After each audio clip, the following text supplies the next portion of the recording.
at the Packers on January 2nd in the frozen tundra. So there's your rematch coming up on that. Just our crack research team came up with that one. That will mean that Kirk Cousins' he'll freeze up in that game. That will do that. Bang, bang, bang. You know. Okay. Okay. Sure. Whatever. I'm just going to say this about the Colts: impressive defense for sure.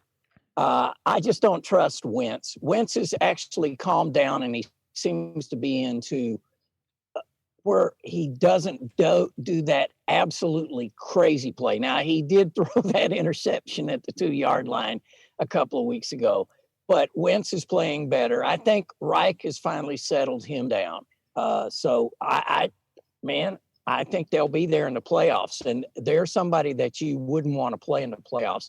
And can I say this? Mitchell Trubisky coming in for the injured Josh Allen and wins it.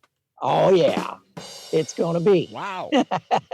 That's my hot take. Hot take. Okay, question for you guys. Look, the Chiefs are in first place. What happened? The Chiefs are on fire. Well, I would just say this quickly about that. Their defense in this past game played just lights out much better. But it would seem that Mahomes has settled down a little bit. He doesn't try to plug it in down deep like he was. So Andy Reid has kind of brought him back a little bit from that. Take what the defense is giving you, that sort of thing. I think that's what's made the difference. I agree with you. Again, it felt like like his numbers aren't overwhelming, but like he did have one interception, but like he is playing better. But the main storyline on their win streak is how much their defense was a liability early on. When they've made the adjustment, when they moved Chris Jones, and the main thing was too, Chris Jones was injured. He was either playing outside or he was injured early on in the season. Once he came back and they've essentially moved him back to being an interior pass rusher, that has made their defense all of a sudden become like a top unit. It's very bizarre to me. He had 3.5 sacks. I mean, he made absolute living hell for Dak Prescott. I mean, he was this one-man wrecking crew. And if you go back and watch last week against the Raiders, he maybe didn't have a lot of sacks, but the amount of pass deflections he gets at the line of scrimmage, because he understands he's one of the best at, he knows if he can't get home, he reads the quarterback's eyes and he just gets his paws up, and he usually not deflects the ball, and obviously either leads to an interception or incompletion.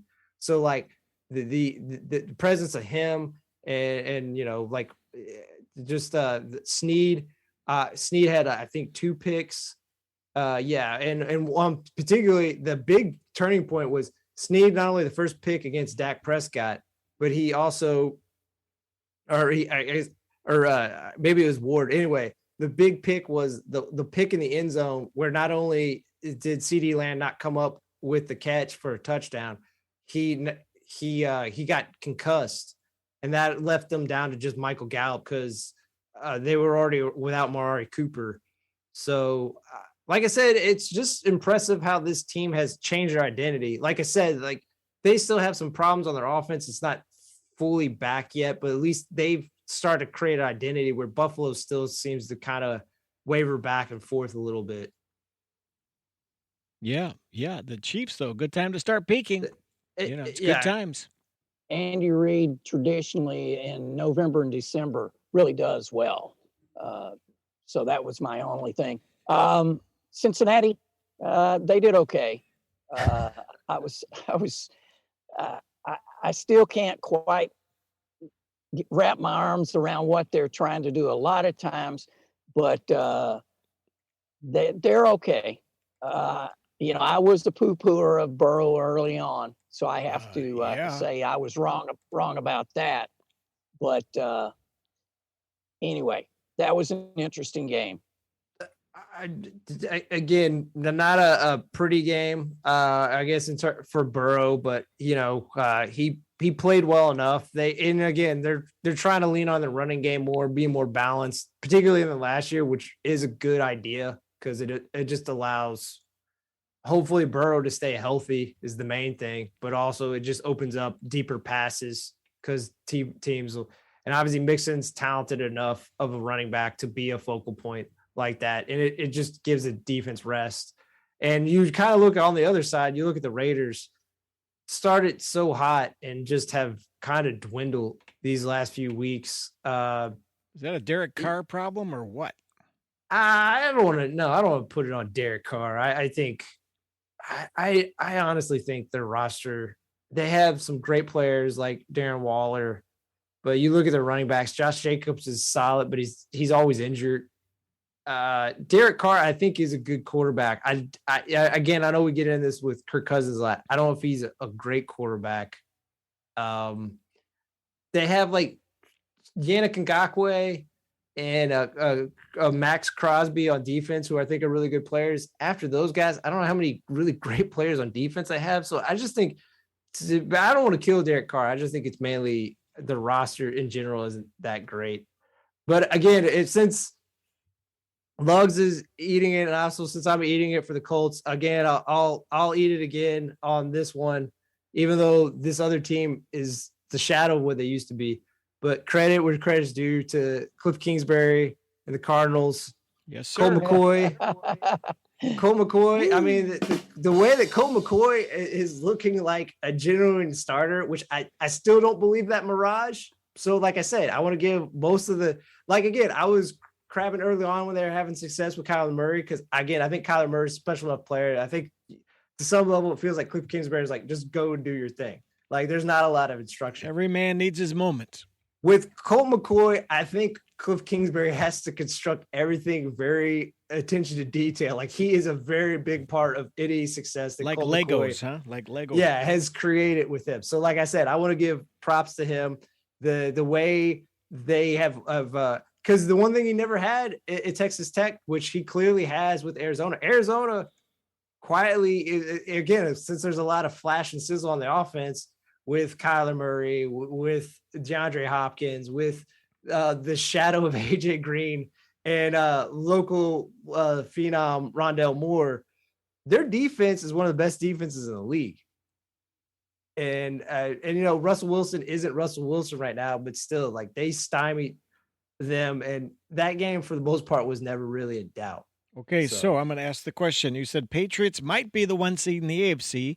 Are the Cardinals the 1 seed in the NFC in Week 10 right now, or Week 11? I forget where we are. I think you'd have to say so, just by the fact that they've been winning with a backup quarterback and number of people on the protocol, COVID protocol, and all of that. Yeah. And in their division out there, Seattle's done.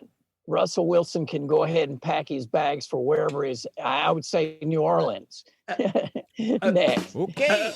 Again, like the Chicago one, they're 3-7, so that's a good call. The Seattle Seahawks are done. Okay, but further than that, is the whole team done? You know, the general manager, Pete Carroll, the whole bit. Is it just this is it? What do you guys think? No. Is it over? No, they'll regroup. I think there's a chance they trade Russell. Yeah. I don't know what they get back compensation wise, but the one thing that helps them if they do want to get rid of Russell, and obviously clearly Russell doesn't want to be there, is this is not a good draft for quarterbacks from what analysts have said. So it would feel like what you should get back in comparison to like maybe last year's draft should be that much more. Since, I mean, what we're talking about, maybe Matt Corral from Ole Miss might be the number 1 pick. And I'm not saying Matt Corral's bad. I haven't watched enough of his games. I think I've seen 2 or 3 Ole Miss games of him playing. He looked fine to me. I don't know how to say what his skills translate. But you know what the NFL. real solution is? Go trade for Mike White from the Jets. Yeah. That fell flat, didn't it? That dream died after that Bengals game. And by the way, did you see Flacco? Flacco played for the Jets. I thought he was retired. No, he's got a year contract, so he's doing all right. I know, but it's like. But to go back to the draft, how about the Ritter kid from Cincinnati? That'll transition us to college football. I was totally impressed with the kid. I mean, they took SMU apart. So I think that kid is a quality player. I think if that kid, like Max Jones, could land with somebody like Belichick, that kid would have a long career in the NFL. But Cincinnati is not, I repeat, is not going to make the playoffs. Right now in the AP poll, I think they're number 4, but they're not going to make the playoffs. I would still have to put several teams above them. I'm going to beg to differ with you and throw some money down that for like a can of tonic water or something, because Cincinnati's in the Final Four and they'll stay there. End of story. Okay, I'm going to go out on a limb here and say it's going to be Georgia, Alabama, Ohio State, Michigan.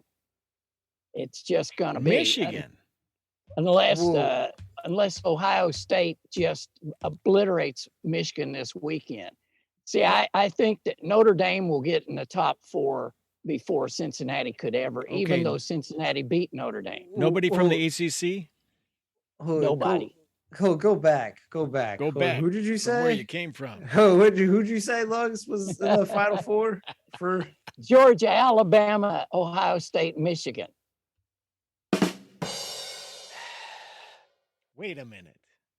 And there is silence from T-Land. What is Yeah. going on, baby? Did I actually catch you with an uppercut or something? What? Lugs, I will at least agree with you on this. Woo-wee. I think because of some of the situations, there is a chance that Cincinnati gets in. But for the most part, Lugs, I agree with you. I think the committee will do heaven and earth, the mental gymnastics, not to put Cincinnati in, because They're not.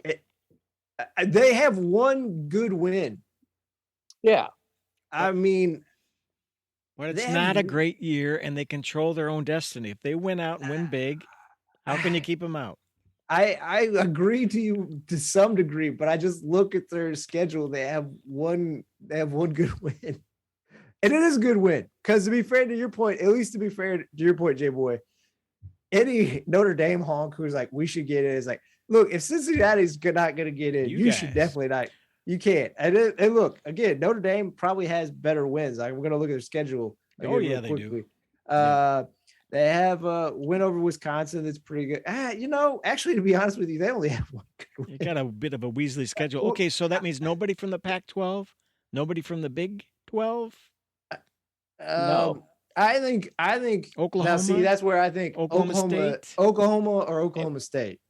One of those two teams. I would say Oklahoma State would have a better shot, but they ain't coming, baby. It's going to be 2 SEC teams, I'll guarantee. And it's all about TV ratings. We know what it's about. Now, they can make all excuses. They be in the NCAA committee or whoever's deciding who's going to be in. Notre Dame brings people to the TV set, period. I for the most part agree with you, Lugs. I think obviously Georgia will get in because I don't think Georgia is going to lose the rest of the year. I mean, that's a no duh. I think most people feel that way. But Ohio State, I mean, you go back and look at what they did in Michigan State. Yeah. I mean, if you watch all the passing touchdowns, 56-7, right? If you watch all those passing touchdowns, it's not only that they scored that many passing touchdowns, the corners were not even in the same like zip code as any of those wide receivers. Like on Olave's, I don't know. It was a beatdown. I mean, they didn't even use Trayvon Henderson, their best running back, for most of the game. I guess they were saving him for Michigan. But plus, there's your Heisman Trophy winner, right? C.J. Stroud. Yep. Yeah. Don't you think? I think Stroud moved up. Yeah. Yeah. It feels like he locked it in. And the cosmic banana peel that is always resides in Pac-12. It happened again.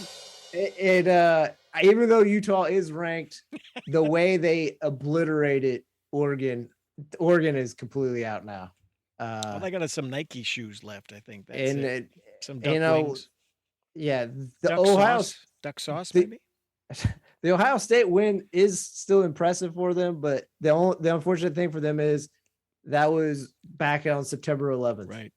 That's a long time ago. Week 1. Like these teams, if you look at what Ohio State is now, they're a much better team than that team now. And obviously, when I say Oregon's regressed, but obviously at least like Saturday they did, so they have fallen off. Okay, go ahead. I was just gonna say real quick. So like Georgia, Ohio State, I would say probably